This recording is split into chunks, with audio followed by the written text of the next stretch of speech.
And what's up, guys? Welcome back here to another live weather update here. Significant severe weather happening over the next several days. We're going to break this down day by day here and watch how these systems go west to east, affecting Illinois and the upper Midwest area, including the Chicagoland area as well. So obviously we have today's severe weather outlook. I didn't go out there today just because the drive is just not worth it. But I will be chasing tomorrow across southern Illinois. But we'll break down to those details here in a second. So here's today's significant severe weather event. You got the low pressure system's going to be up here. There's going to be like another mesolow down here. There's going to be like a dry line set up like here. There's going to be a cold front behind it. And then obviously you got a warm front extending over just like this. So there's a possible chance there could be some isolated supercells develop just along that 35 corridor between Wichita and Oklahoma City, and those guys will push off west to east, and one of those could develop into a mesolow. Now, if a mesolow does form, it will set the stage for more southerly southeasterly surface winds as that mesolow pushes off to the east tomorrow across southern Missouri, northern Arkansas, southern Illinois, western Kentucky, western Tennessee. So that would only enhance the EHI, the 0 to 3 kilometer helicity, the surface winds, making them more backed. I know a couple of previous forecast models were picking up on that as well, but we won't know till whatever happens today, because the HRRR model and the NAM3CAM are both against each other on what happens today across the area. So they went ahead and expanded their 2% tornado risk on the SPC page out there. So here's their tornado risk, their 2% tornado risk. They got a 2% tornado risk all the way from Oklahoma City into northeast Oklahoma, southeast Kansas, into west central Missouri, into southern southwest Iowa. So we'll see if that verifies today. One of these areas could go 5% if everything starts becoming more substantial. Weaker cap, more confidence on the short whiff coming out and timing, everything like that. So we'll see what happens with that, but no promises. That's why I just didn't commit to going out there. And then we have tomorrow's significant severe weather threat outbreak possible here across a large portion of the United States. So we have all the way down from Texas all the way up to Michigan into Canada, Ontario area. And if they even mention the chances of a moderate risk being posted across this region area right here. So there's a chance that there could be a moderate risk here in the afternoon today posted, or tomorrow, like at midnight tonight on day one. But they did mention the fact that there is considerable consistency and a possible upgrade to a moderate risk for tornadoes and damaging winds. So we'll see when they do that upgrade. I agree with them. They basically said that they won't upgrade to moderate risk at this point for Sunday till there's more uncertainty explain with the RAP model. The RAP model is like the only model right now that's downplaying Sunday, while the NAM3CAM shows the potential of some long track, violent, strong EF2 plus tornadoes ripping across this circle area. So there's difference in the forecast models, and we won't know till at least after today's event how Sunday plays out, which is tomorrow. But I will be down there tomorrow live streaming across southern Illinois. So I'm thinking, let me redraw this circle. I'm thinking this area right here will be a large moderate risk for 15% hatch tornadoes, probably 45% hatch wind, and we could be looking at a 30% hatch for hail too, because there's going to be some very large hail with these storms tomorrow. Even up to baseballs are possible, so just be careful if you're driving down the 57 or 55 corridor going into this area like Memphis or Jackson or Nashville or Little Rock, from central southern Illinois, or even 65 down from Indiana, because storms tomorrow will be producing some very large hail damaging winds up to 75 miles an hour, and even a possible chance of strong tornadoes. And that's why they do have the 10% tornado risk out there as well, already setting the stage for the possible chance of strong tornadoes.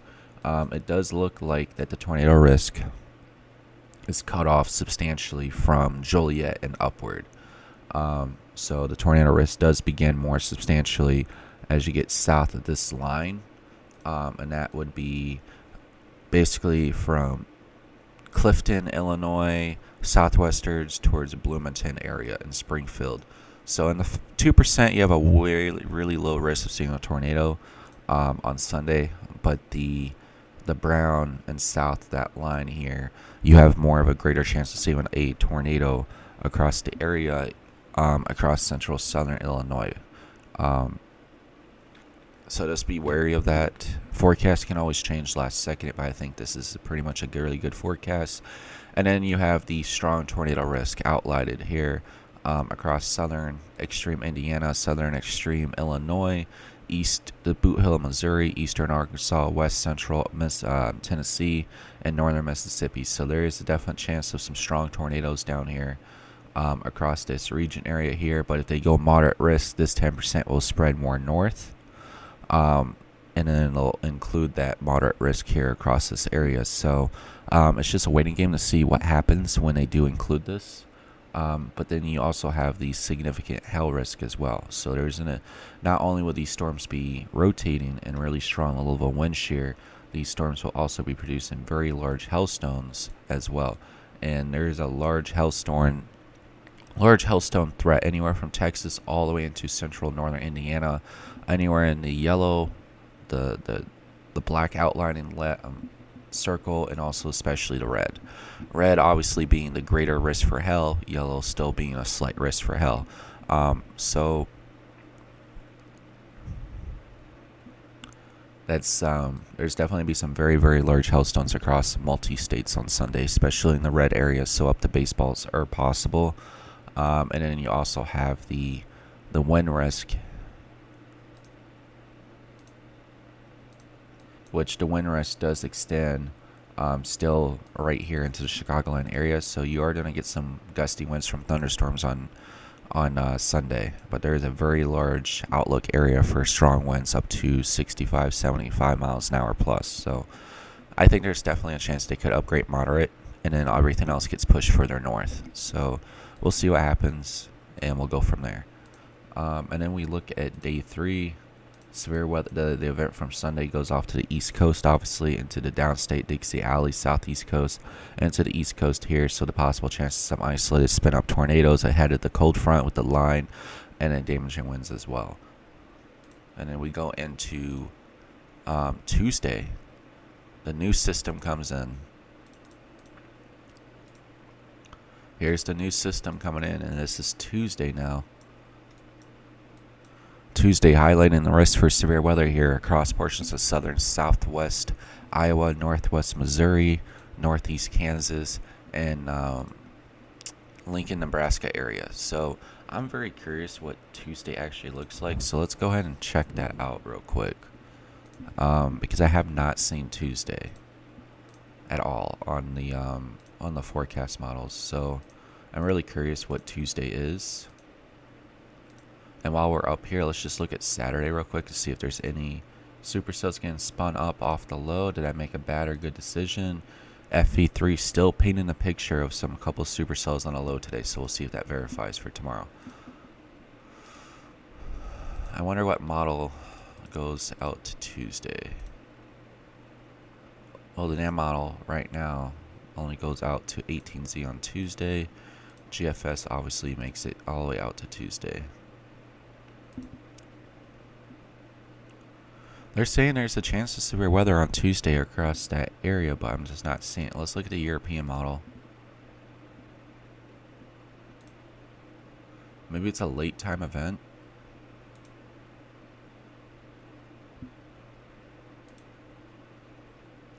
It could be a late time event. Moisture arrives really late and it's after dark, late evening after dark. Severe weather, maybe, across that region area. Because, yeah, the European model keeps a very stout dry line on Tuesday. And then you got the low pressure system further north, which they highlighted it further north.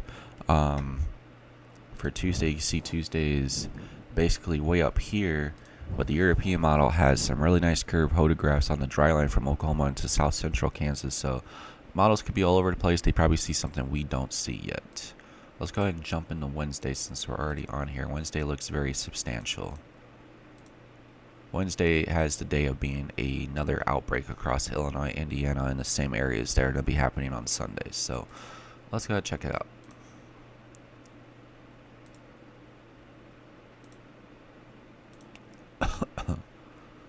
And it's going to be afternoon and evening hours too for significant severe weather on Wednesday.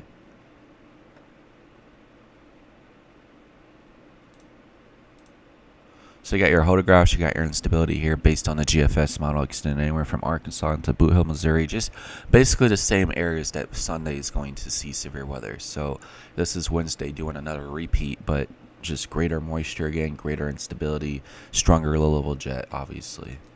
What does the European model have to say about it? European model is more broad, less instability, but more turning, more negatively tilt on that trough ejection for Wednesday versus the GFS. More southerly surface winds on the European, more south-southwesterly, and then more into the warm sector. And finally get southerly winds on the GFS model. So two differences in the play for Wednesday. We shouldn't even worry about looking at Wednesday till after we get past Sunday, and then obviously Monday, and then start looking at it on Tuesday.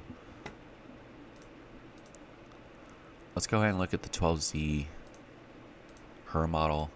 It obviously goes out to Sunday.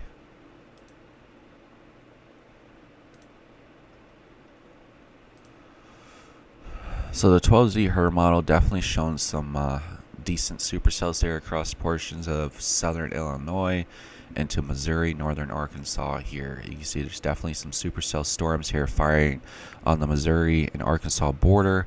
You can see the front cuts in way further north, limiting the severe weather substantially across central northern Illinois, central northern Indiana. But for people downstate across the Boot Hill from tonight, pushes its way over, which turns the wind field here as a double warm front, more substantial moisture pushing north, more southerly surface wind flow here. Here's check your 850 millibars down here, a little bit more weaker south on the HRRR model, but the HRRR model can still be an outlier as well, but at least it's showing finally the stage for significant severe weather down south, as those storms are definitely pushing east. Let's check the STP on these storms.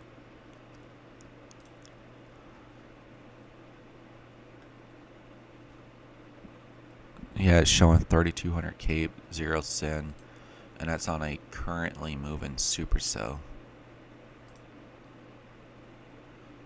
And those guys down there are definitely some long track supercells as well, which could be some big time long track tornado producers as well.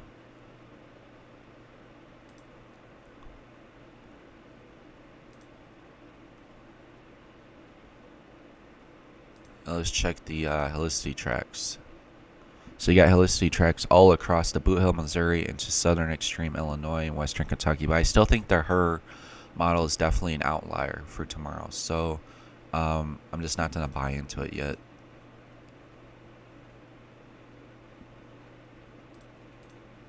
This was the F33 model for yesterday. And you can see there's two areas of interest for Sunday. The F33 model had the southern mode, and then also had the mode across Missouri into southern Illinois. So this looks really familiar because this was the day Almost looks similar to when we chased the St. Louis, Missouri tornado. You had two areas of tornado interest: the southern mode, Mississippi, Alabama, Louisiana border with Mississippi, and then you also had eastern Missouri into southern Illinois. But the current FE3 model is currently updating right now. But the current FE3 model is actually up to 21Z on Sunday, which does show supercells firing across northern Arkansas and southern Illinois, with some thunderstorm activity obviously up into portions of northern Illinois and the Chicagoland area. But like I said, if the front cuts in and curves like how the HRRR model is predicting, then it would limit substantial severe weather for anywhere north of 74 or 72. I think it's 74. North of Champaign, on the Illinois and Indiana side, and south of there would be more substantial severe weather. So we won't know till after tonight. But the FE3 model does show supercells firing from southern Illinois into northern Arkansas and southern Missouri here for Sunday. So I think there's definitely a chance of some messy supercell convective with some few good isolated supercells for Sunday. But that's what we're looking at right now. Border of Illinois and Wisconsin is just looking like a mess for convective mode on Sunday. So don't worry about significant severe weather. You could get gusty winds or some hail still, but that's what we're looking at for that. Here's the NAM 3KM model here for Sunday. Just now updating, which does look more agreeable. It brings in some southerly winds into central eastern Illinois. You got the mesolow down here across portions of the Boot Hill, Missouri.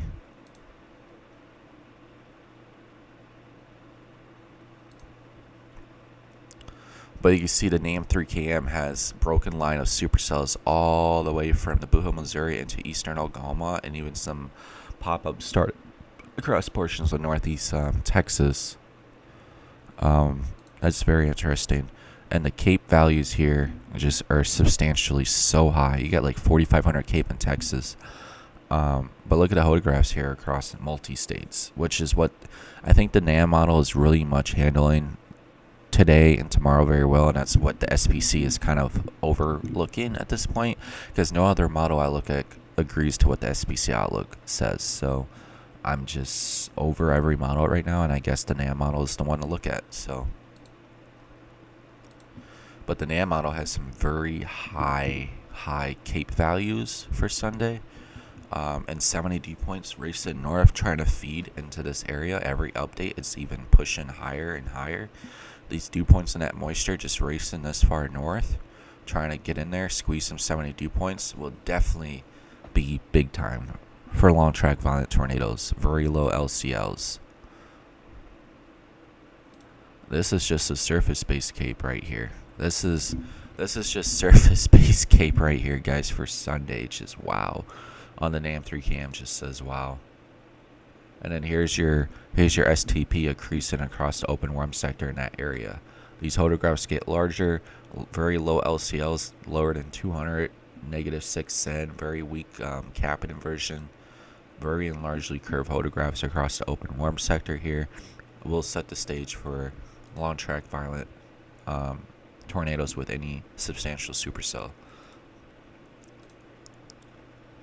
But, I mean, that's what's really currently set in the stage here. Let me look at the Paducah.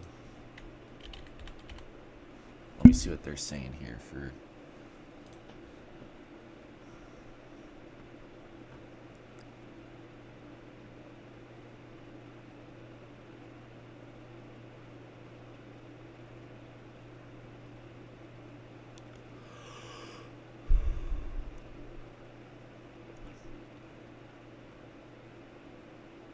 Any discrete supercell will pose a risk for stronger, longer-lived tornadoes, very large hail damaging winds ahead of the line. As line storm congeals,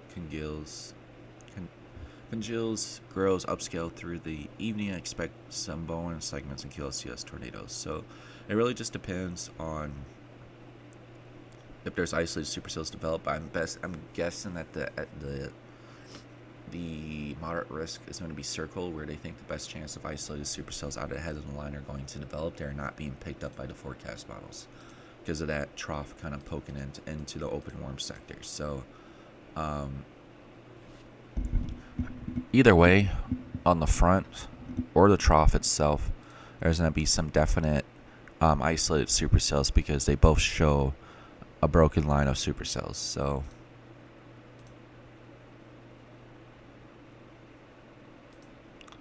any environment is just very productive of long track violent tornadoes on Sunday.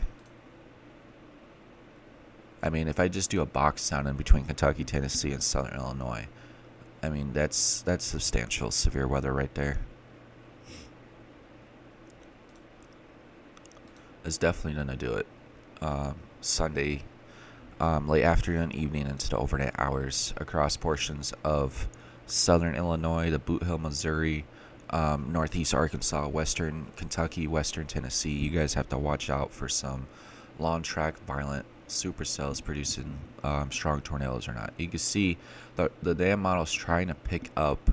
Let me zoom in here so you guys can see this closer, because the models won't pick this up like the greatest, but you can see these little light precip lines pushing north. That's the open warm sector. So it's hinting at the possible development of supercells developing way out of this line, which there's a trough kind of going in across the open warm sector as well, which could initiate storms to fire. So it's just a waiting game right now to see what it does, if it does actually start to pick it up. But that's what everyone's saying at this point. So there could be the possible chance of open warm sector supercells. It needs to be long track, violent tornado producing supercells. Yeah, Eastern Indiana, you're definitely get some QLCS damaging winds or tornadoes late Sunday, overnight hours. But stop talking about Wednesday. Let's go back here to the SPC outlook, and we'll kind of look at the Wednesday outlook now. So here's Wednesday's outlook, and they already have a 30% chance of greater severe weather highlighted 5 days out now in confidence across Southern Illinois, Southern Indiana, Northeast Arkansas, the Boot Hill, Missouri, and Western Tennessee, Western Kentucky. And then they got the 15%, including the Chicagoland area into South Central Michigan, Missouri, portions of Eastern Oklahoma, Northeast extreme Texas, Arkansas, Northern Mississippi, Tennessee, Kentucky, Ohio, Indiana, Illinois. So it's going to be a large area of significant severe weather here on Wednesday across a large portion of several states. So it's going to be a very active week starting today. It's going to be throughout the entire week. There's going to be severe weather somewhere. So it's going to get very consistent. It's going to be really warm, very humid out there. Make sure you're blasting your AC to stay, cool.